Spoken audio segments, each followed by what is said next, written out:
Admiral Kethvar stood before the massive viewing screen in his command chamber. Stars stretched out before him like tiny diamonds scattered across black silk. His ship, the Times Dominance Asterisk, was one of the largest vessels in the Zilithian Empire's fleet. It had helped conquer 47 worlds across the galaxy. Today, he was looking at what would become world number 48.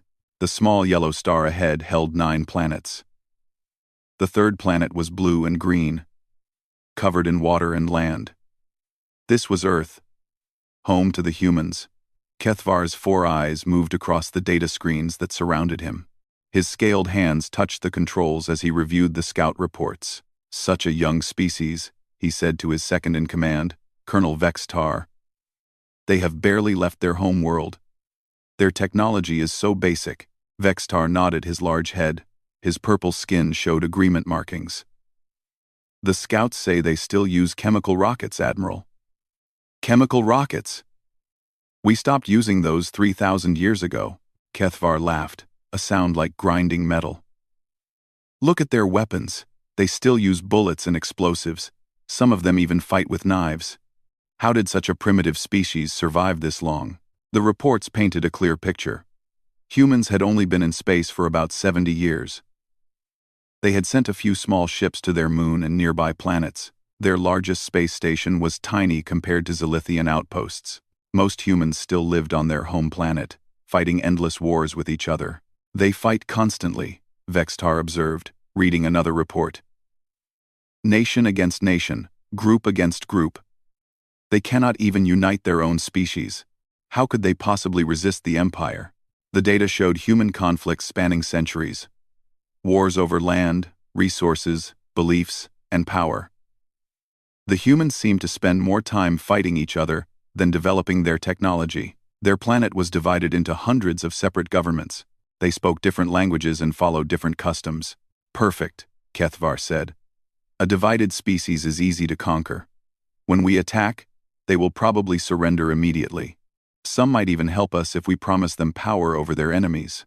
The scout ships had watched Earth for 6 months. They had seen human armies fighting in distant lands. They had observed human ships patrolling the oceans, weapons pointed at each other. The humans even had weapons pointed at space. But the scouts' stealth technology made them invisible to human sensors. Their space defenses are laughable. Colonel Vextar read from another report. A few dozen satellites with basic sensors. Some orbital platforms with simple weapons. Nothing that could threaten even our smallest ships. Kethvar walked to his personal quarters attached to the command center. The walls displayed images of his 47 victories. Each world had fallen within days of his arrival. The pattern was always the same. Arrive with overwhelming force. Demonstrate superior power. Demand surrender. And accept the inevitable submission of the defeated species. He looked at his collection of surrender documents, each one signed by the leaders of conquered worlds. Soon, he would add Earth's surrender to his collection. It would probably be the easiest victory yet. Admiral, Vextar called from the command center. We're receiving more intelligence from the scout ships. Kethvar returned to read the new data. The humans were currently engaged in several small conflicts around their planet. Their weapons were crude but effective against each other. Their soldiers showed courage but lacked advanced equipment. Their leaders made speeches about freedom and resistance. But what could they do against Zilithian technology? The reports showed human rockets struggling to reach orbit. Their fastest ships took months to reach their nearest planetary neighbors. They had no faster-than-light travel, no energy shields, no plasma weapons, no artificial intelligence to guide their weapon systems. They're like children playing with toys, Kethvar mused. Dangerous toys. Perhaps, but still just toys. The Zilithian doctrine was simple and effective. Arrive with a fleet large enough to destroy any resistance. Position the ships where they could devastate the planet if needed. Broadcast a surrender demand. Give the target species time to realize their hopeless situation. Accept their surrender and add another world to the Empire. It had worked on 47 worlds. Species much more advanced than humans had surrendered rather than face annihilation. The Rigelians had energy weapons and planetary shields, but they surrendered. The Vorthan Collective had a powerful space fleet, but they surrendered. The crystal beings of Andromaca could manipulate matter itself, but they too surrendered. Humans would be no different. Prepare the fleet, Kethvar ordered. 12 dreadnoughts should be more than enough. Actually, 12 dreadnoughts might be excessive for such a primitive world, but I want to make an impression on the other species watching. Let them see what happens to those who might think about resistance. Vextar began issuing orders to the fleet commanders. Soon, 12 massive ships would drop out of hyperspace at the edge of the Earth system. Each ship was the size of a small moon. Each carried enough firepower to turn a planet into floating debris. The plan was perfect in its simplicity. The humans would see the fleet and realize they had no chance. Their primitive weapons could not harm Zilithian shields. Their chemical rockets could not catch Zilithian ships. Their divided governments would panic and blame each other instead of working together. Set course for the Sol system, Kethvar commanded. Full fleet formation. We'll give these humans the honor of seeing Zilithian power before they surrender. As the great ships prepared to enter hyperspace, Kethvar felt the familiar satisfaction of another easy victory approaching. In a few days, he would be accepting humanity's surrender and adding Earth to the Empire. The humans might even thank him for showing them their place in the galaxy. He had no idea that human scout ships had been watching his fleet for weeks. He had no idea that humanity's primitive technology included stealth systems that made their ships invisible to Zilithian sensors. And he had no idea that while he was preparing to conquer Earth, Earth was preparing to meet him. The Zilithian fleet appeared at the edge of Earth's solar system like dark clouds blocking out stars. 12 massive ships dropped out of hyperspace in perfect formation. Each dreadnought was 3 kilometers long and bristling with weapons that could crack planets in half. Admiral Kethvar stood on his bridge, watching the third planet grow larger on his screens. Earth looked peaceful from this distance. Blue oceans, white clouds, brown and green land masses. Soon it would be another conquered world in the Empire's vast collection. Begin the broadcast, he ordered his communications officer. The message went out across all human radio frequencies, television signals, and computer networks. The Zilithian translation computers had prepared the ultimatum in the major human languages, though the grammar was rough and many words were wrong. Attention humans of Earth, you are now facing the Zilithian Empire. We have conquered 47 worlds. Your planet will surrender unconditionally within 72 hours. If you refuse, we will destroy your world and all life on it. This is your only warning. Submit now, or face complete annihilation. Kethvar expected immediate panic. On other worlds, the first response was usually terror, followed by desperate attempts to negotiate or buy time. Sometimes the local governments would try to contact each other to plan a unified response. Always, there was fear. The human response confused him completely. "Sir," his communications officer said, his voice uncertain, "we're receiving many responses from the planet. GZ. Good. Are their leaders ready to negotiate surrender terms? I'm not sure, sir. The messages are very strange." On the main screen, text began scrolling past in dozens of human languages. The translation computers struggled to keep up. Most of the messages made no sense.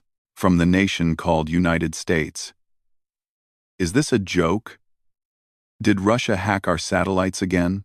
From the European Union. We demand proof of your identity and peaceful intentions before any negotiations. From China. Unknown vessels. Identify yourselves according to international space law. But mixed in with the official responses were thousands of other messages that baffled the Zilithians completely. Individual humans were sending personal responses to the invasion fleet. From user AwesomeGamer47. Finally. I knew aliens were real. Can I join your crew? From user MemeLord2089. You picked the wrong planet, fool. With attached image files. From user Taco Bell Survivor. You think you can scare us? We eat spicy food for fun. Colonel Vextar looked at his admiral with confusion. Sir, are these humans taking our threat seriously? More messages poured in.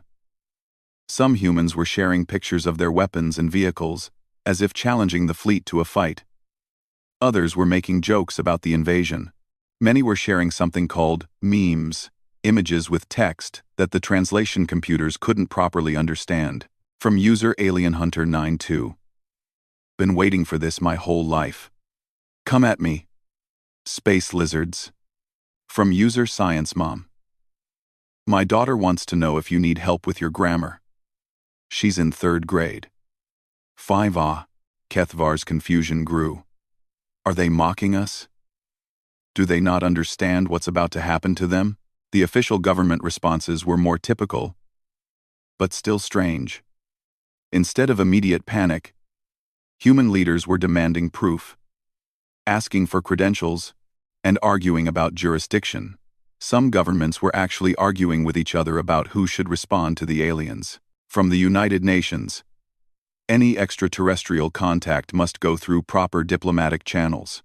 From NASA, we're detecting your ships, but require verification of your intentions and origin. From the Pentagon, unknown vessels are advised that they are in violation of Earth airspace. The Zilithians had never encountered anything like this. Most species, when faced with overwhelming force, reacted with fear and desperation. These humans seem to be treating the invasion like a minor inconvenience, or even entertainment.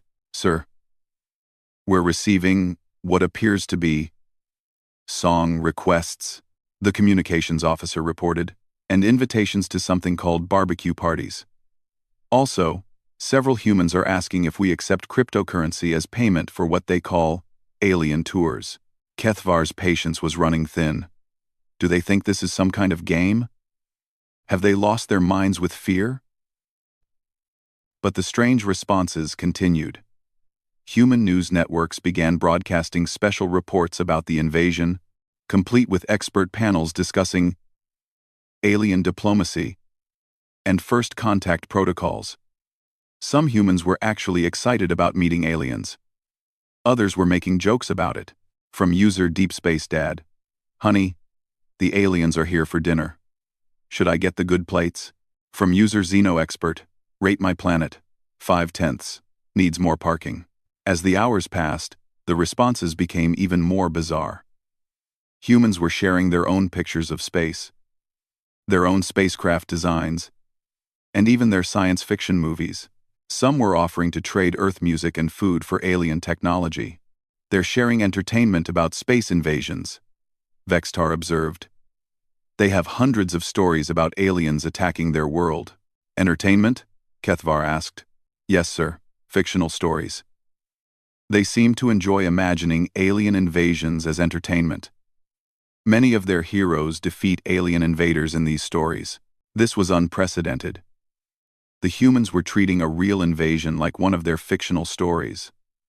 Some were even copying dialogue from their movies and sending it to the fleet. From user MovieBuff1980, welcome to Earth, with attached video file showing an explosion. From user Sci-Fi Fan, your tactics are predictable. Haven't you seen Independence Day? By the second day, human behavior became even stranger. Instead of panic, they seemed to be having fun with the situation. Social media was full of jokes about the invasion. Humans were sharing funny images about aliens, making up songs about the encounter, and some were even pretending to be aliens themselves.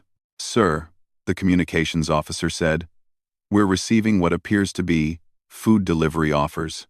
Multiple humans are offering to bring us pizza. Pizza? A human food item, sir. They seem to think we might be hungry.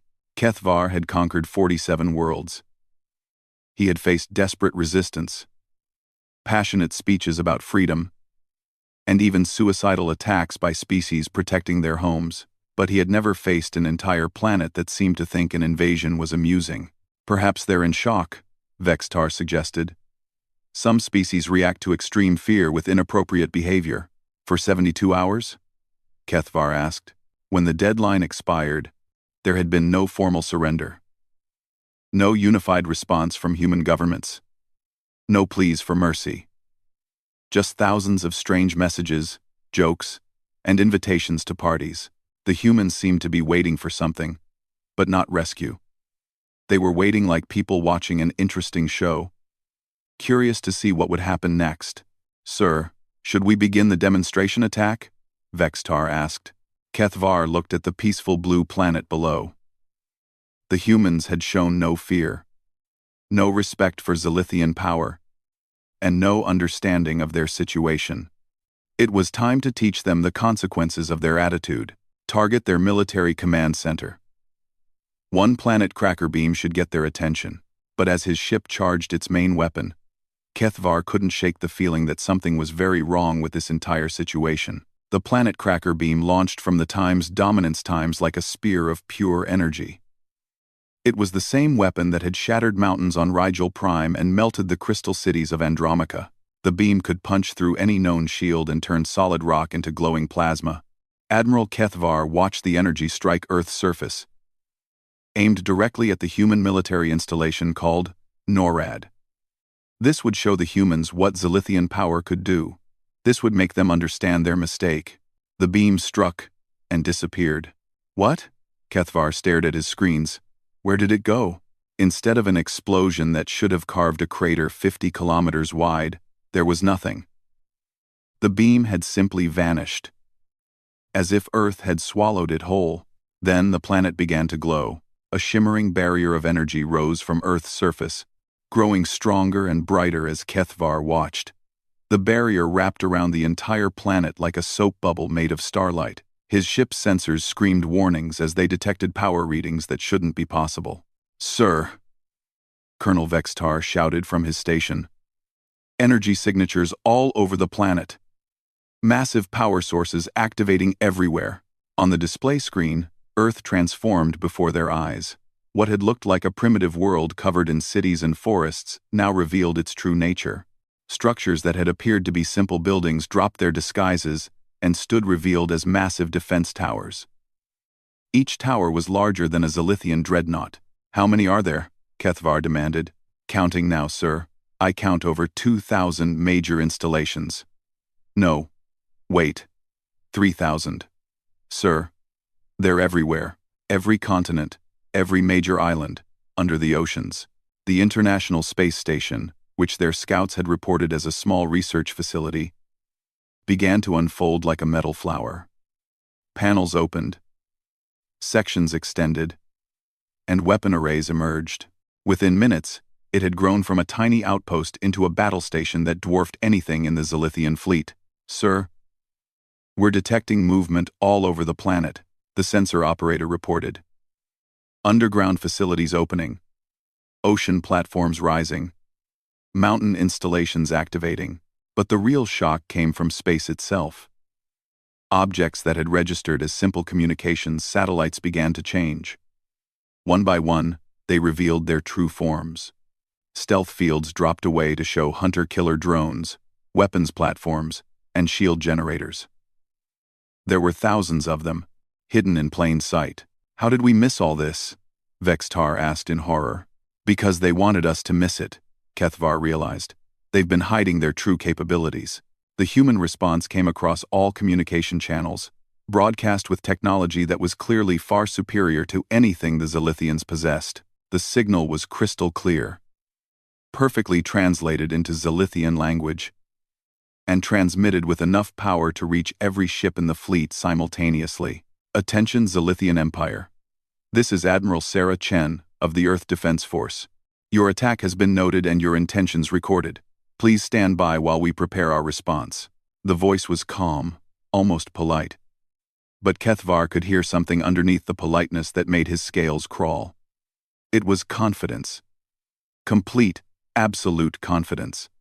Sir, his communications officer said quietly, they're broadcasting on frequencies we didn't know existed. And sir, they're using quantum transmission. That technology is theoretical, even for us. More objects began moving in Earth's orbital space. What had appeared to be space debris and asteroids revealed themselves as camouflaged ships.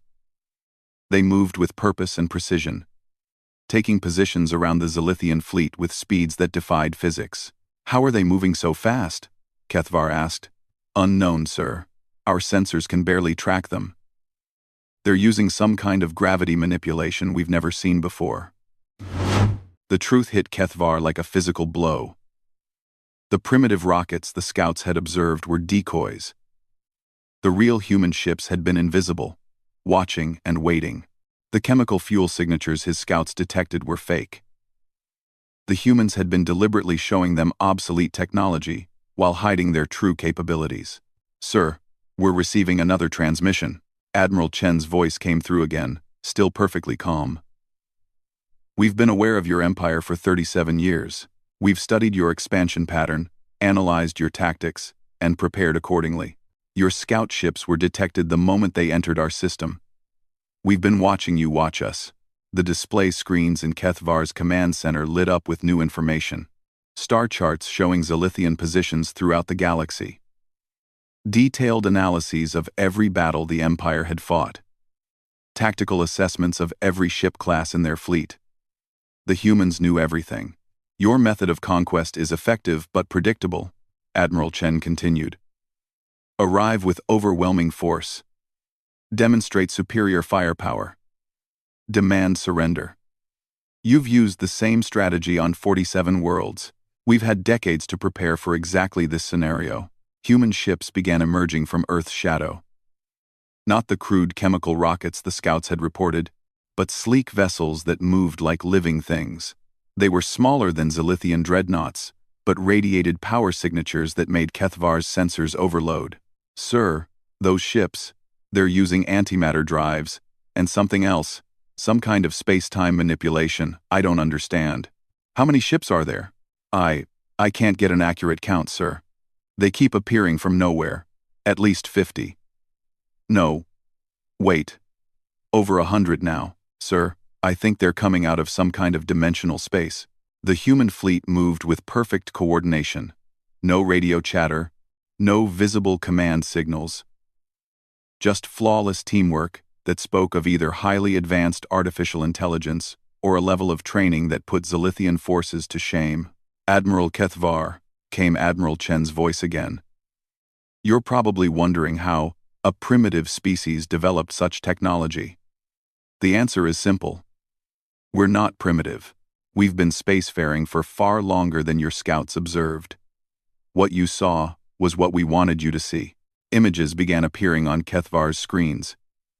Human ships moving between the stars. Hidden colonies on distant worlds. Mining operations in asteroid belts light years from Earth. A civilization that spanned dozens of star systems, all carefully concealed from Zilithian detection. "Your scout ships observed our training exercises," Admiral Chen explained. "What you interpreted as primitive warfare was actually preparation for this exact moment. Every conflict you observed was a simulation designed to test our coordination against a technologically superior force." The truth was devastating. The human wars weren't signs of a fractured species. They were war games. Practice sessions. The humans had been training for decades to fight an enemy exactly like the Zilithian Empire. "Sir," Vextar said quietly, "I recommend we retreat immediately."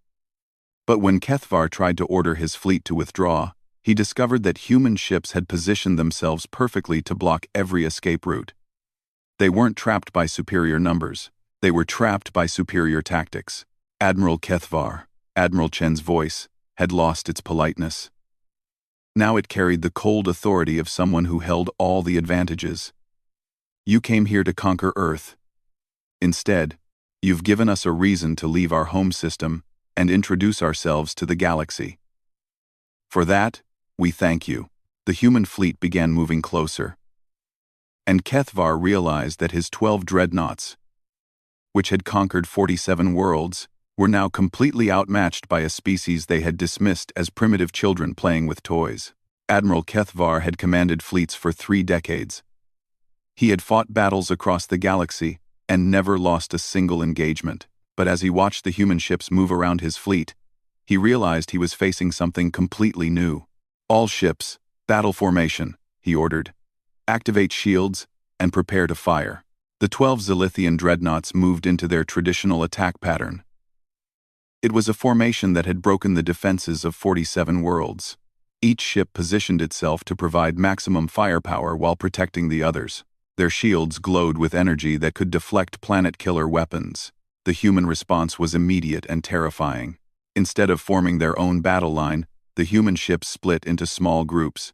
They moved in patterns that made no sense to Zilithian tactical doctrine. Some ships dove below the fleet. Others climbed above it. A few actually flew directly toward the dreadnoughts, as if planning suicide attacks. "Sir, they're not following any battle formation we've seen before," Colonel Vextar reported. "Their movement patterns are completely random. Random movements mean random tactics," Kethvar said, trying to convince himself. "They may have better technology, but they lack military discipline. All ships, open fire!" The Zilithian fleet unleashed its full firepower. Energy beams that could melt asteroids lashed out at the human ships. Missile swarms that could overwhelm any defense system streaked through space. The combined firepower of 12 dreadnoughts could destroy a small moon. Every shot missed. The human ships moved like nothing Kethvar had ever seen. They twisted through space in impossible directions, dodging weapons fire with precision that defied physics. One ship actually seemed to disappear for a moment, reappearing behind a Zilithian dreadnought. "How are they moving like that?" Kethvar demanded. "Unknown, sir. They're not following normal physics. It's like they're sliding through space-time itself." The human counterattack began with surgical precision. Instead of trying to destroy the Zilithian ships, they targeted specific systems. Human weapons fire, precise as laser surgery, struck the dreadnought's shield generators, weapon arrays, and engine systems. Within minutes, the Times Retribution Times lost all its forward weapons. The Times Iron Fist Times found its engines disabled. The Times Death's Edge Times spun helplessly as its navigation systems failed. "They're not trying to destroy us," Vextar realized. "They're capturing us." It was worse than destruction. The humans were systematically disabling the entire fleet without killing anyone. They were demonstrating complete control over the battle, showing that they could have destroyed every Zilithian ship whenever they chose to. "Sir, the Times Vengeance Times is reporting massive systems failures. The humans put something inside their shield matrix. It's spreading through their entire computer network." Kethvar watched in horror as one of his most powerful ships became completely helpless. The humans hadn't breached the shields. They had somehow inserted a virus or weapon directly through the shield energy itself. "How is that possible?" "They understand our technology better than we do," Vextar said quietly. The battle continued, but it wasn't really a battle anymore. It was a demonstration. Human ships flowed around the Zilithian fleet, like water around rocks. Every time a dreadnought tried to target a human ship, 3 more appeared from different directions. The humans fought with perfect coordination, as if all their ships shared a single mind. "Sir." Incoming transmission from the human flagship. Admiral Chen's voice filled the bridge once again. "Admiral Kethvar, your fleet is disabled but intact. Your crews are unharmed. This is intentional. We want you to return to your empire with a message." The main view screen showed the current state of the battle. All 12 Zilithian dreadnoughts floated dead in space, their weapons silent, their shields down. The human fleet surrounded them in a perfect sphere, weapons trained on every Zilithian ship. "Your empire has conquered 47 worlds using fear and superior firepower," Admiral Chen continued. "You showed up at each world, demonstrated your strength, and demanded surrender. Today, we're showing you what happens when you try that tactic on a species that's been preparing for you." New ships were arriving from Earth, massive vessels that dwarfed even the Zilithian dreadnoughts. But these weren't warships. They were engineering vessels, repair ships, and transports. The humans were preparing to salvage the Zilithian fleet. "We're going to study every system on your ships," Admiral Chen explained. "We're going to analyze every weapon, every computer, every piece of technology. Not because we need it, but because we want to understand exactly how your empire operates." Human boarding pods launched from the engineering ships. They attached to the Zilithian vessels with precision, creating sealed connections that allowed human technicians to board without causing hull breaches. "Sir, they're coming aboard," the security chief reported. "Should we resist?" Kethvar looked around his disabled bridge. Half his systems were down. His weapons were offline. His engines were dead. His crew was outnumbered and outgunned. "No," he said quietly. "Stand down. Let them board." The human boarding teams moved through the ship like they had done this 1,000 times before. They secured each section methodically, treating the Zilithian crew with professional courtesy but absolute authority. They weren't conquerors driven by rage or hatred, they were soldiers doing a job. When the human team reached the bridge, Kethvar was surprised by what he saw. The humans were smaller than Zilithians, but they moved with confidence and purpose. Their equipment was clearly superior, but they didn't flaunt it. Their leader, a female human in sleek armor, approached Kethvar directly. "Admiral Kethvar, I'm Commander Torres. You and your senior officers are invited to transfer to our flagship for a discussion with Admiral Chen. Your crew will remain here and be treated according to the standard protocols for prisoners of war." "Prisoners of war?" Kethvar asked. "We haven't declared war." Commander Torres smiled, and it wasn't a pleasant expression. "You arrived at our planet with 12 warships and fired planet-killer weapons at our surface. What would you call that?" "Number men." As Kethvar was escorted from his bridge, he saw human technicians already working on Zilithian systems. They moved with the efficiency of people who understood the technology completely. In a few hours, they would probably know everything about Zilithian ships that the Empire had learned over centuries. "Commander," Kethvar said as they walked toward the airlock, "how long have your people been preparing for this?" "Since we detected your Empire's expansion pattern 37 years ago," she replied.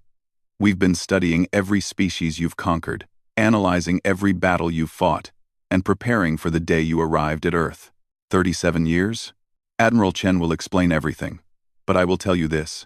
Your Empire made a mistake when they chose to expand toward Earth. You gave humanity a target, a timeline, and a reason to unite. You helped us become exactly the species we needed to be to stop you.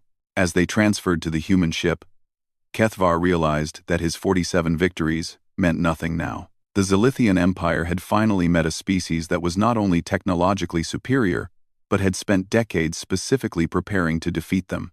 The worst part was knowing that this was only the beginning. The humans now knew where the Empire was, how it operated, and how to defeat it. And from what he had seen of their capabilities, there was nothing in the galaxy that could stop them from reshaping it however they chose. Admiral Kethvar found himself in a conference room that was more elegant than his own command chamber. The walls were made of some material that seemed to absorb light and reflect it back as gentle illumination. A table made of polished wood sat in the center, surrounded by comfortable chairs. It looked nothing like a military facility. Admiral Sarah Chen sat across from him, reviewing data on a transparent screen. She was smaller than any Zilithian, with gray hair and calm brown eyes. She looked more like a teacher than the commander of the most advanced military force Kethvar had ever encountered. "Admiral Kethvar," she said without looking up from her screen. "Thank you for joining me. I hope your crew is comfortable. We've provided food that should be compatible with Zilithian biology, and medical care for anyone who was injured during the capture of your ships. You treat your prisoners well," Kethvar said carefully. "You're not prisoners," Admiral Chen replied, finally looking at him. "You're messengers. We need you to return to your empire with information they need to understand." She gestured to the screen, and it displayed a map of the galaxy. Red dots marked Zilithian territory. Dozens of star systems stretching across thousands of light years. Blue dots showed something else entirely. "This is what your scouts reported about human territory," Admiral Chen said, highlighting a single blue dot around Earth's star. "One system. Barely developed. Primitive technology." The display changed, and Kethvar's breath caught in his throat. Blue dots appeared throughout the galaxy, hundreds of them, scattered across every major region of space. Human colonies, mining operations, research stations, and military outposts covered far more territory than the Zilithian Empire. "This is actual human territory," Admiral Chen explained. "We've been expanding quietly for over 200 years. We learned early in our space exploration that advertising our presence was dangerous, so we developed stealth technology and moved carefully." More information appeared on the display. Human ships had been present during several Zilithian conquests, watching from stealth, recording everything. They had studied Zilithian tactics, weapons, and technology from 47 different battles. Every time your empire conquered a world, we were there, Admiral Chen continued. Hidden, learning, preparing. We saw how you operated. We studied your strengths and found your weaknesses. We spent decades developing countermeasures for every weapon system you possess. Kethvar realized the scope of what he was seeing. You've been planning this for decades. Not this specific battle, Admiral Chen corrected. We've been planning for the survival of our species and the protection of other species in the galaxy. Your empire was just the most immediate threat. She touched the screen, and it displayed images from the 47 worlds the Zilithians had conquered. Populations enslaved, resources stripped, entire civilizations reduced to servitude. We watched you destroy species that could have contributed amazing things to galactic civilization, Admiral Chen said, and for the first time her voice showed emotion. Scientists, artists, philosophers, engineers, entire cultures wiped out or enslaved because they couldn't resist your military force. That is the way of conquest, Kethvar said. The strong rule the weak. No, Admiral Chen replied firmly. That's the way of bullies. And humanity has decided that the galaxy needs better management. The display changed again, showing real-time images from across Zilithian territory. Every military base, every conquered world, every ship in the Zilithian fleet was being monitored by human surveillance systems. While you were traveling here to conquer Earth, we were positioning ourselves throughout your territory, Admiral Chen explained. Human ships are currently in orbit around every Zilithian military installation. We could disable your entire empire within hours if we chose to.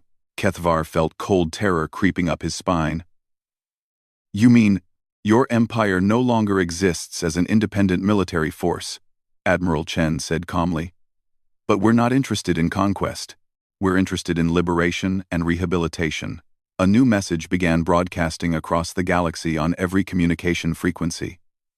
It reached every Zilithian outpost, every conquered world, every military vessel simultaneously. The broadcast used technology that made faster-than-light communication look primitive.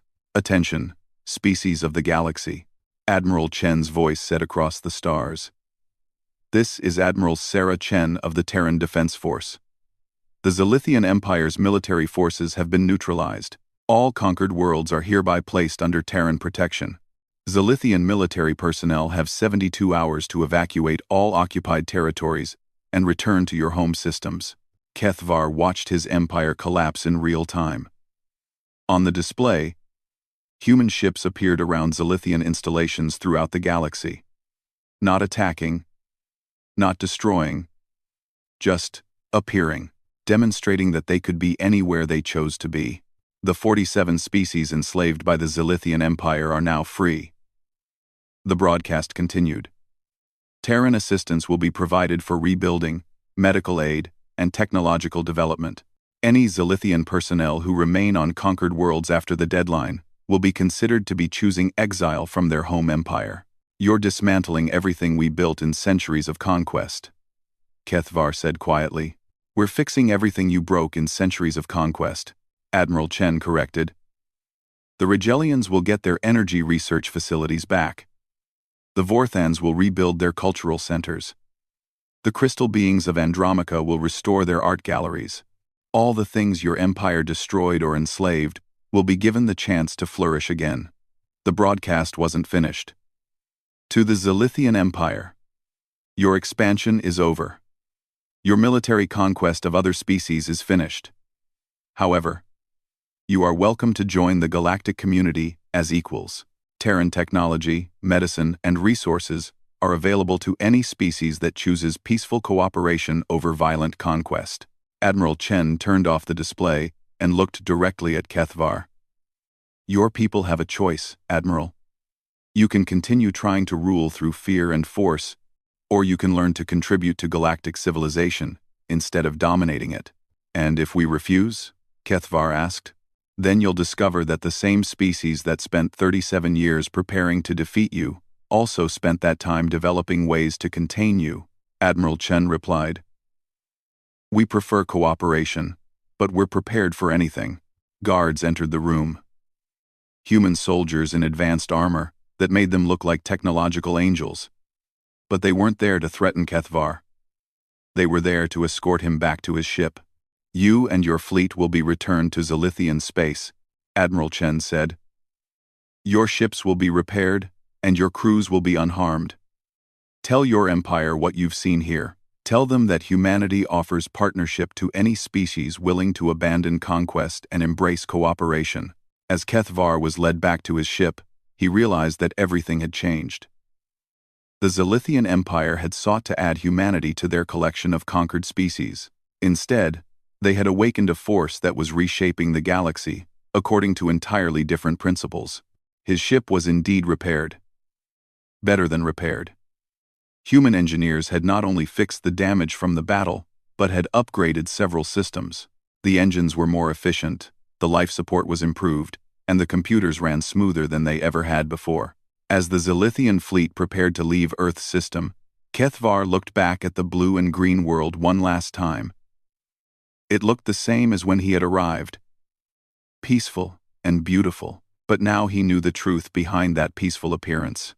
Humanity had been ready for them, had been waiting, had been preparing not just to defend themselves, but to free every species the Zilithians had enslaved, and create a new kind of galactic civilization. Sir, Colonel Vextar asked quietly, what do we tell the Emperor? Kethvar watched Earth grow smaller as their ship accelerated toward hyperspace. Soon, human ships would be arriving at every Zilithian world. The Empire's expansion was over. Its conquered territories were free. Its future would be determined by how well it could learn to exist without conquest and domination. We tell him the truth, Kethvar said finally. We tell him that humanity said our attack was cute, and then they showed us what real power looks like. We tell him that the galaxy belongs to someone else now, and they're giving us the choice to join their community or be left behind by it. As his ship entered hyperspace, carrying news that would change Zilithian society forever, Kethvar couldn't help but think about the human response to their invasion. They hadn't just defended their world, they had used the invasion as an excuse to introduce themselves to the galaxy and establish a new order among the stars. The humans had been right about one thing. Their attack had been cute. Compared to what humanity was capable of, the Zilithian Empire had been nothing more than children playing with toys, and now the adults had arrived to teach the galaxy how things were really done.